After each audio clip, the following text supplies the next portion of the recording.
Al Pan Pan, con Mirna Schindler. Entrevistas con los actores de hoy. El Mostrador, el poder de la independencia. Los que apoyan este texto constitucional dicen que los parlamentarios por sí mismos no van a hacer ese cambio del sistema político porque son los incumbentes, no les conviene. Algunos parlamentarios no podían estar en el Parlamento por la baja votación que obtuvieron. Eso se puede decir que no es cierto, de ninguna manera. Porque si fuera con ese criterio, no habríamos modificado el binominal. El binominal podía poner a perpetuidad a dos sectores políticos representados, excluyendo a una cantidad enorme de personas. Y aprobamos un sistema proporcional corregido que le dio paso precisamente a algunos que criticaban porque no tenían participación en el Parlamento. ¿Ah? Y lo hicimos a sabiendas de que eso iba a generar una mayor competencia, etcétera, y que iba a haber menos espacio para uno. Pero se hizo pensando en que era importante que todos estuvieran representados de alguna mejor forma en el Parlamento. Lo mismo podría decir respecto a los límites de la reelección de los parlamentarios. Fuimos los parlamentarios, ¿ah?, los que aprobamos la no reelección después de 3 periodos como diputado y 2 periodos como senador. Entre otras cosas, este es mi último periodo como senador y se acabó, ¿ya? Y me parece, sin perjuicio que yo entendí, yo creo, en mi convicción interna de que la reelección deberían determinar los ciudadanos, me pareció que para el momento que vivía Chile era importante hacer eso. O sea, entonces, ¿está en condiciones de asegurar, senador? Los parlamentarios sí, tenemos capacidad para hacer cosas. Claro, pero entonces está en condiciones de asegurar más o menos que si este texto fracasa en diciembre, sí el Congreso estará disponible para un cambio a las reglas del juego del sistema político.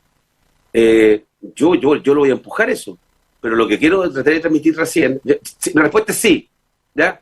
Lo que quiero recordarle es que lo que no podemos hacer es dedicarnos nuevamente a la Constitución de la forma que se ha dedicado los últimos 4 años, porque tenemos que sacar adelante las cosas del día a día, que son muy importantes. El transporte público a la región de Valparaíso es una vergüenza. ¿Sabe? A mí me encantó ver a propósito de los panamericanos a todos los atletas extranjeros diciendo que les encantaba el Metro de Santiago. A los porteños y a los viñamarinos también les encanta el Metro de Santiago, cosa que les gustaría ver algo acá. Les gustaría algo parecido acá en regiones también. Yo creo que este segundo proceso no estaba para aprobar, para reformar, no, aquí había que hacerla bien ahora, pues esta era la última oportunidad que teníamos. ¿Ya? Digo teníamos, que yo no participé de aquello, porque no, pero me siento parte de la toma de decisiones en Chile al final del día siendo senador, ¿ah?, y teniendo alguna influencia en la política. Y creo que esto es un fracaso, así de sencillo. ¿Ah? Y me cuesta entender por qué alguien puede creer que ese texto es mejor que el actual incluso.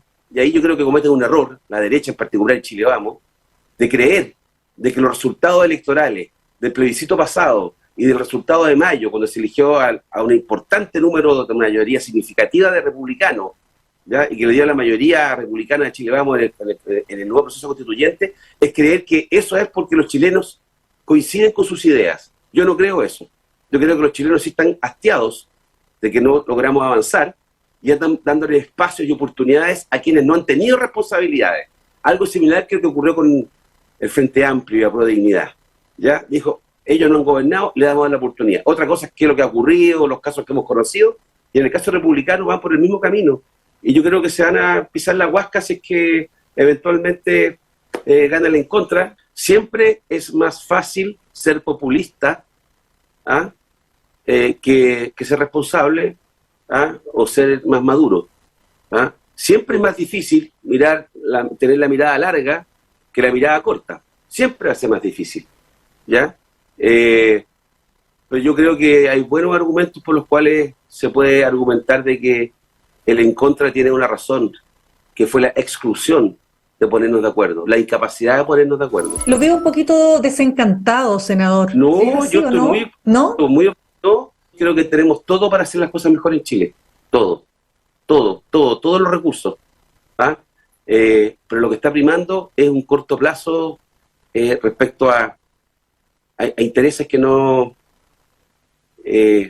van a costar caro. ¿Ya? Yo genuinamente pensé que después del fracaso del año pasado nos íbamos a poner de acuerdo. ¿Ah? Y yo le creí a algunos que dijeron otra cosa, que yo voté a favor. ¿Ah? Y voté a favor para reformar y todo lo que usted quiera, pero que quieran, voté a favor. ¿Ah? Y para reformar. Pero luego del fracaso, yo entendí que no iba a poner de acuerdo y que aquellos que hablaban de tener una constitución unitaria, un nuevo proceso, yo pensé que se iba a cumplir genuinamente. Pero yo entiendo lo que pasó. Surgió una fuerza política que no estaba en el tablero, que era republicano, y eso succionó, literalmente, a parte importante de Chile Vamos. Si no, era todo Chile Vamos, y ahí ya el proceso se descarriló. Y ahí tenemos ahora. ¿Ah? Y el que crea que esto va a ser permanente, que vamos a tener una nueva constitución, que nos va a unir, no va a ser así. ¿Ah?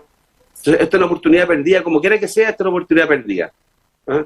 Y vuelvo a decir algo que no le gusta a mis compañeros de coalición. Aquí también hay una responsabilidad por el fracaso anterior que estamos honestos.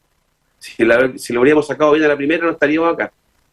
O estaríamos conversando otra cosa, Mirna, tal vez. Conversé hace algunos días con Jorge Correa Sutil. Él dice que este derecho en realidad no va a dar más seguridad y que lo que va a generar, incluso, dice él, es problemas con la seguridad, porque va a venir una persona que habita en un determinado lugar, comuna o barrio, que tiene poca dotación policial y va a ir al tribunal a exigir que ese derecho se cumpla. Y vamos a tener, dice él, a tribunales decidiendo con dónde trasladar la dotación de carabineros a qué lugar según el cumplimiento de esos derechos, y eso dice que a la larga se convierte en definitiva en todo menos seguridad.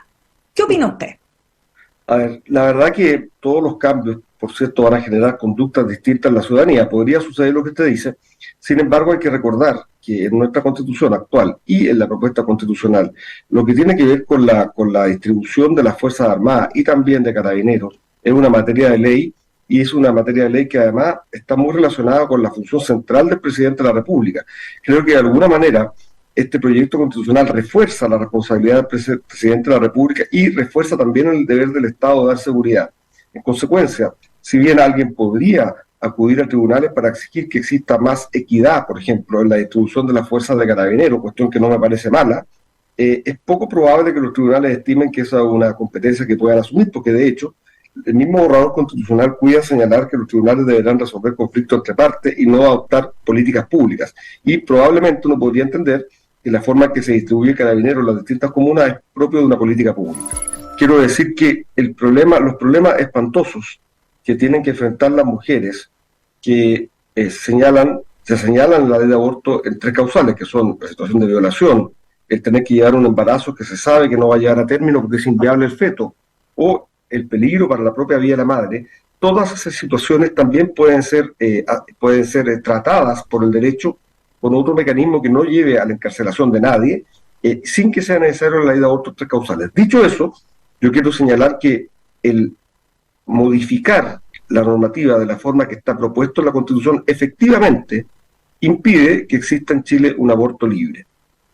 No va a poder aprobarse una ley de aborto libre. ¿No cree usted que, así como fue un error que la convención pasada estableciera el derecho a abortar en la Constitución, aquí se establezca una norma que bloquea completamente, porque no es acaso aquello algo que debe, en toda democracia, quedar sujeta a lo que la ciudadanía piensa? ¿Cómo sabe usted si mañana aumenta la cantidad de personas que están de acuerdo con el aborto por plazos, como ocurre por lo demás en muchos países desarrollados, la mayor parte de los países desarrollados del mundo, no solo desarrollados? ¿No le parece que eso bloquea también esa voluntad ciudadana? La bloquea, efectivamente, pero debo decir lo siguiente, que definir el momento del comienzo de la vida humana no es un tema valórico, es un tema esencialmente jurídico, porque es precisamente desde el momento en que existe persona humana que se le atribuyen a esa persona humana todos los derechos y libertades que la ley y la Constitución reconocen. En consecuencia, no es, como algunos han señalado, el venir a imponer una visión valórica moralista en la Constitución, el determinar que la vida humana comienza desde la concepción. De hecho, incluso el Pacto de San José de Costa Rica así lo señala, agregando la palabra en general. Segundo, me parece que el hecho de... no es el único caso en que los derechos humanos deben ser un límite a la soberanía legislativa. En general, creo, Mirna, que un gran avance que hemos tenido durante la segunda mitad del siglo XX ha sido precisamente reconocer que el ejercicio de la soberanía o de las mayorías a través del poder legislativo no puede pasar a llevar los derechos humanos de una minoría.